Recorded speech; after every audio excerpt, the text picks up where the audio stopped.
السلام علیکم ناظرین، خبر سے خبر میں خوش آمدید۔ میں ہوں افتخار شرازی۔ ناظرین، آج ہی کے دن 61 ہجری 10 محرم امام عالی مقام امام حسین علیہ السلام نے اپنے 72 جانثاروں کے ساتھ کربلا کے میدان میں ایک عظیم قربانی دی، اور اس عظیم قربانی نے حق و باطل کے درمیان فرق کو واضح کر دیا۔ تو ہم کہہ سکتے ہیں آج ناظرین کہ کربلا گویا کہ باطل کے خلاف حق کا ایک استعارہ ہے، اور یہ واقعہ گویا کہ آج سے 1400 سال سے بھی زیادہ عرصہ پہلے وقوع پذیر ہوا، لیکن لگتا یہ ہے کہ شاید کل ہوا ہے۔ اور آج بھی دنیا میں وہ لوگ کہ جو حق و انصاف کی بات کرتے ہیں، جو جبر کے خلاف، ظلم کے خلاف قیام کرتے ہیں، وہ کربلا سے ہی طاقت لیتے ہیں۔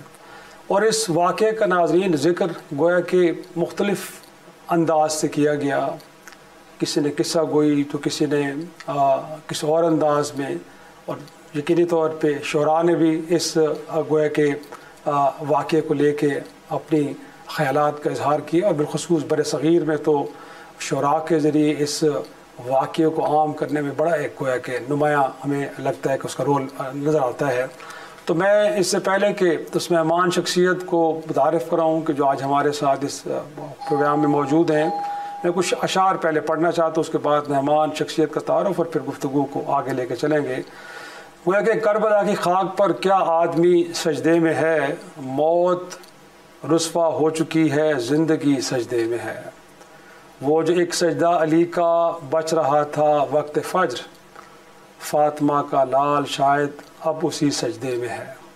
اور فرماتے ہیں وہ جو عاشورہ کے شب گل ہو گیا تھا ایک چراغ، اب قیامت تک اسی کی روشنی سجدے میں ہے۔ یقینی طور پہ اسی سجدے کی روشنی قیامت تک سجدے میں رہے گی، اور اس میں کوئی شک بھی نہیں ہونا چاہیے۔ اور پھر یہ وہ شخصیت ہے کہ جو فرماتے ہیں کہ مدینہ و نجف و کربلا میں رہتا ہے، دل ایک وضع کی آب و ہوا میں رہتا ہے۔ تو آج ہمارے ساتھ قابل احترام شخصیت، پاکستان کے ادب کا ایک دمکتا ستارہ، اور لیجنڈ ہم کہیں گے تو غلط نہ ہوگا، افتخار عارف صاحب۔ کئی کتابوں کے مصنف ہیں سر آپ، اور ساتھ میں پاکستان نے آپ کو کئی اعزازات سے نوازا بھی ہے۔ بہت شکریہ، آپ نے آج ہمیں وقت دیا۔ سب سے پہلے تو اس سے پہلے کہ جو آپ کا کلام ہے فلسفہ کربلا، گویا کہ ٹیک اوے کیا ہے لوگوں کے لیے، جو میں نے اپنے ابتدائی میں بھی بات کی ہے اور لوگوں نے اس کو واقعی اسی طرح لیا ہے۔ بسم اللہ الرحمن الرحیم۔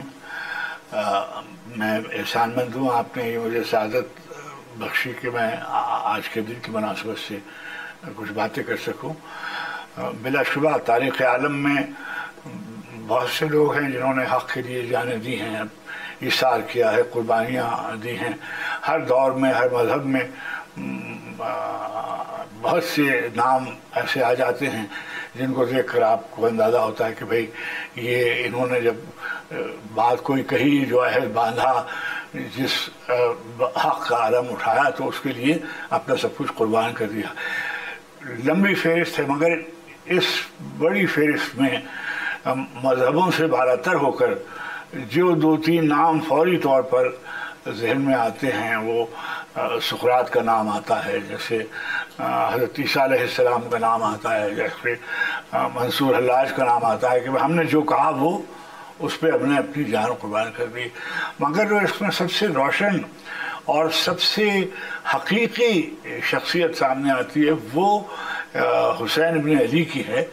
وہ ایک تاریخی شخصیت ہے۔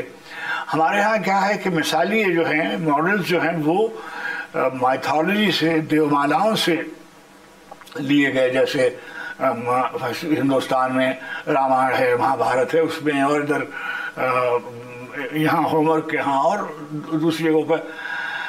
یہ جو ہے یہ ایک تاریخی واقعہ ہے جس کا آپ نے ذکر فرمایا کہ 61 ہجری میں ایک شہادت کربلا کے میدان میں ہوتی ہے، اور وہ شہادت ایک مختصر سے لشکر جس کی کم سے کم تعداد 72 اور زیادہ سے زیادہ 130 سے کے قریب افراد ہیں جو شہید ہوئے، اور ادھر کم سے کم تعداد 30,000 کا لشکر جو یزید کے پیشادار عبید اللہ ابن زیاد کی طرف سے بھیجا گیا راستہ روکنے کے لیے۔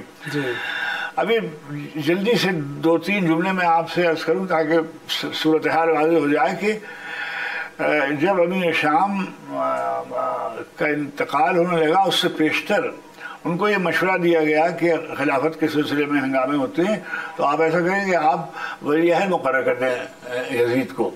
یہ کام پہلے نہیں ہوا تھا اسلام میں.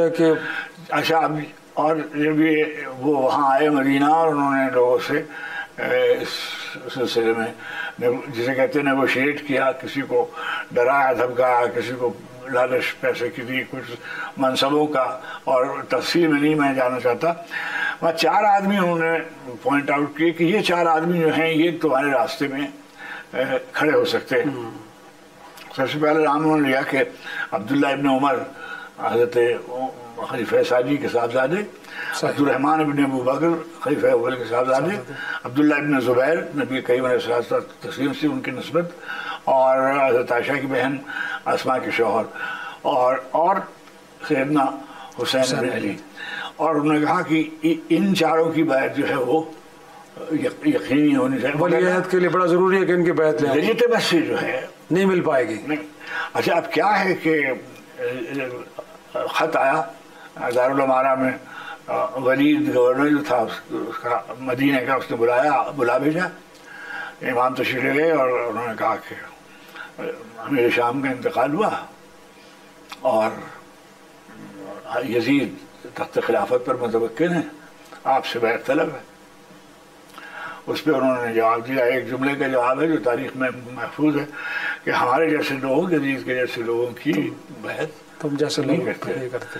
اچھا اب کیا ہے کہ سیف صاحب بہت سی چیزیں ایسی ہوتی ہیں جو روایتیں آ جاتی ہیں جو شاید پوری طرح سے مستند نہیں ہوتی, لیکن بعض چیزیں ایسی ہیں جو بالکل واضح ہیں, اس میں کوئی ابہام نہیں ہے. اور چنانچہ امام گھر تشریف لائے اور وہاں سے فوراً ہی انہوں نے یہ کوشش کی کہ وہ مدینے سے نکل جائیں, اور ادھر کوفے سے مسلسل حدود چلے آ رہے تھے, ان کے دعوتیں دی جا رہی. جب امام مدینے سے مکے پہنچے تو وہاں عبداللہ ابن زبیر پہلے سے ایک طرح سے انہوں نے اپنے لیے راستہ ہموار کیا ہوا تھا, اور بہت سے لوگ ظاہر ہے کہ عبداللہ ابن زبیر جو تھے وہ ان کا عشرہ مبشرہ میں شمار ہوتا ہے, تو ان کے صاحبزادے تھے, حضرت اسماء کے بیٹے تھے اور حضرت عائشہ کے بھانجے تھے. بہت تو پرومیننٹ شخصیت تھی ایک طرح سے. جی ہاں, ان کی شخصیت تھی, اور ان کی شخصیت میں ایک یہ بھی تھا کہ ضد بھی تھی اور ڈیفائنس کرتے تھے. صحیح. امام سے سنتے ہیں کہ امام سے بھی انہوں نے کہا کہ آپ یہاں سے نہ جائیں, مکے سے نہ جائیں, مگر امام یہ نہیں چاہتے تھے کہ مکے میں اور مدینے کی حرمتوں پہ حرف آئے اور کہاں یہاں کہیں کوئی خون بہایا جائے. چنانچہ فوراً ہی حج سے 1 روز پیشتر 8 الحج کو جی ہاں عمرے سے بدل کر اور تشریف لے گئے باہر, اور اس کے بعد منزل بمنزل تائیں کہ وہ کربلا کے راستے میں روکے گئے, اور ابن یزید ریاحی نے روکا ان کو. اب یہ 192 گھنٹے ہیں 2 محرم سے 10 محرم تک یہ واقعہ ہوا ہے. تاریخ عالم میں اتنے مثالیے کم دیکھے گئے. دیکھیے رول ماڈل جنہیں ہم کہتے ہیں, سربراہ خاندان کیسا ہونا چاہیے, حسین کے جیسا ہونا چاہیے. بھائی کیسا ہونا چاہیے, ابو الفضل عباس کے ایسا ہونا چاہیے. بہن کیسی ہونی چاہیے, زینب اور ام کلثوم ہونی چاہیے. بیٹا کیسا ہونا چاہیے, علی اکبر کی طرح کا بیٹا ہونا چاہیے. قاسم کا طرح بھتیجا ہونا چاہیے. سکینہ کی جیسی بیٹی ہونا چاہیے. حبیب ابن مظاہر کا جیسا دوست ہونا چاہیے. جان کا جیسا ساتھی اور فضا کی جیسی قرین ہونی چاہیے. اس قدر لوگ جو ہیں یہ وہاں جمع ہیں. 9 تاریخ کی رات کو امام نے فرمایا کہ جس کو اب یہ بات بالکل واضح ہے کہ یہ چھوٹا سا لشکر جیسے آپ کہہ لیجیے یہ کتنی دیر ٹھہر سکے گا اتنے بڑے, اور بھوک اور پیاس, 3 دن کی بھوک اور پیاس لگا دی پانی پر بھی, اور بچے جو ہیں پریشان. تو امام نے کہا کہ میں یہ چراغ گل کرتا ہوں اور تمہیں سے جو بھی جانا چاہے وہ چلا جائے, مجھے کوئی اس میں نہیں, اس لیے کہ یہ تم سے کوئی تعارض نہیں کریں گے, یہ میری جان کے در پہ ہیں جی, اور میں بیعت نہیں کروں گا. یعنی یہ جو ہے کہ یہ طے شدہ امر ہے, یہ انتخاب ہے. یعنی شہادت یعنی یہ نہیں ہے کہ خبر دبا میں جنگ ہو گئی اور وہ شہید ہو گئے، نہیں، یہ انتخاب ہے، ہم نے خود طے کیا ہے کہ موت کا انتخاب کیا ہے بجائے بیعت کرنے کے۔ چنانچہ کیا ہوا کہ یہ ہوا اور واقعہ ہوا، شہید ہوئے، اور اب تاریخوں میں بہت سی باتیں لکھی ہوئی ہیں، گھوڑے دوڑائے گئے اور خیمے جلائے گئے اور لاشوں کو پامال کیا گیا۔ جی ہاں، میں ابھی یہ بات، ابھی کربلا جو لوگ جاتے ہیں ان کو وہ دیکھتے ہیں کہ ایک مقتل ہے جہاں پر سب لوگ شہید ہوئے تھے، جی، ایک خیمہ گاہ ہے جہاں پر بیویاں تھیں، ایک زری ہے جہاں پر امام آسودہ خاک ہے، جی، برابر میں حبیب ابن مظاہر آسودہ خاک ہے، اور ذرا سی دور پر حضرت عباس کی زری مبارک ہے، قبر ہے، رضا ہے، اور حر ابن یزید کی قبر جو ہے وہ اور آگے جا کر کہیں یعنی کوفے کے راستے میں پڑتی ہے۔ تو اب یہ تاریخوں میں لکھا ہوا ہے کہ جب ورثات نے کہا کہ ہم عرب جب ذلیل کرتے ہیں کسی کو تو ہم اس کی لاشوں کو پامال کرتے ہیں، چنانچہ گھوڑے تیار کیے گئے اور گھوڑے دوڑا دیے گئے، اور لیکن جب یہ ہونے لگا تو وہ جو بنو اسد کا قبیلہ تھا، یعنی حر کا جو قبیلہ تھا، اس کے لوگ آ گئے کہ نہیں، حر ہمارا سردار تھا تو اس کو، اور چنانچہ کئی اور لاش کو پامال نہیں کیا جا سکتا، پامال نہیں کیا، چنانچہ وہ اپنے اپنے لاشیں جن کو لے جا سکتے تھے لے گئے۔